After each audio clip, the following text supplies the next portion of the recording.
back here with the Education Notebook on News 12 Connecticut, and I am Stephanie Simo. Well, school may have just started for some high school students, but you know, it's never too early to start thinking about college. Our first guest, a very accomplished author whose latest book, Life's Little College Admission Insights, top tips from the country's most acclaimed guidance counselors, hits shelves soon. In fact, he tells me that he just wrapped up the book on Friday. He is also the president of collegeclicktv.com. It's a website that's devoted to helping high school students and their parents make informed decisions about college. We welcome Eric Yaverbaum. Thank you so much for having me. Thank you so much. You know, it's great to be here literally right after we turn in the final manuscript. I know. So what can you tell us about this book, and what should students be doing right now? Because they're back at school. Well, it basically depends on the year. The truth of the matter is, when you're a freshman in high school, that's when the process should start. Now, reality, what we've found talking to kids all throughout the country is that even the brightest kids don't even start thinking about it until sophomore year. And more often than not, it's the beginning of junior year. But if you're not thinking about college at the beginning of your junior year, you're making a big mistake. And what is it that they should be thinking about? Where they want to go, what they're going to major in, how much mom and dad can spend, what? Well, it's a combination of everything. But what you want to be doing is, first thing you should do, the day before you go to school, junior year, is download an application and see what that application asks, because you will have to work backwards to make sure that you stand out, because it's not just grades, it's not just high test scores, it's not just knowing when the SATs are, it's this well-rounded kid who's applying to school. You need to present yourself in the best way possible, stand out from the crowd. You know what I did in my junior year of high school is when I started joining all these organizations so it would look good on the college resume. Yeah, because that's what you have to do. Very smart. And you know what my daughter did? She wrote a book with me, so we hope that she'll stand out. That's right, because Eric, Brown University, are you listening?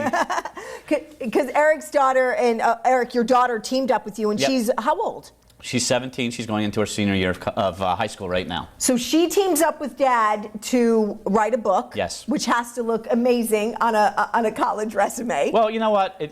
Certainly it'll make her stand out. But the truth is, she said it to me last night when we got the full final manuscript back. He said, "Dad, I wrote this book. You didn't." I said, "Well, sweetie, you know, I've been a bestseller for a long time, so you need my name on the book." But yes, you did. She really did write this book. All right, so good for her. So that's what juniors should be doing, planning their SAT, and ACTs, figuring out when they're going to take that test. What if you're a senior right now? You've taken, and I'm assuming you've already taken. Well, yeah, the SATs, I mean, right, this is if you're applying early admission, you're doing it next month. But you should become a student of the entire process.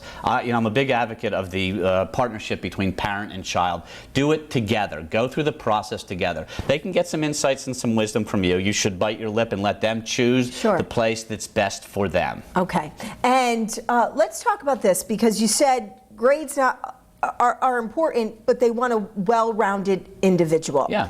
In this book, are you literally talking to college administrators and asking them what is it that they look for? Because I remember the big book that you go through to look at the colleges. Yes. And I wouldn't apply. I'd be like, oh, I didn't get, a 1200 on the SAT. I can't apply to that. Really, if you look at the data, there's not a ton of rhyme or reason for why some kids get in and other kids don't.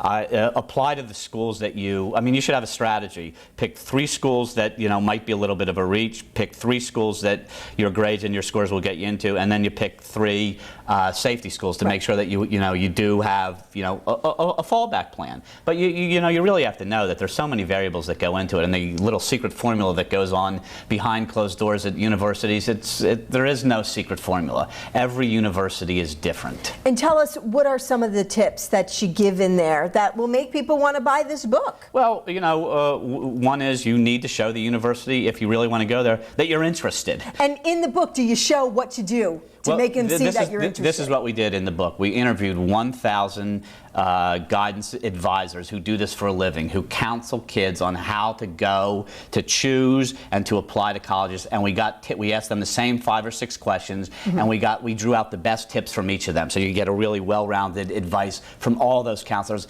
It is basically the pre-set up to those big fat books that you're talking about. All right, thanks a lot, Eric Yaverbaum. Your book has a lot of good tips in there, so we want to encourage people to get that. Any idea when it hits shelves? It'll hit shelves January this year. All right, January. Thanks a lot, Eric. And coming up here on News 12.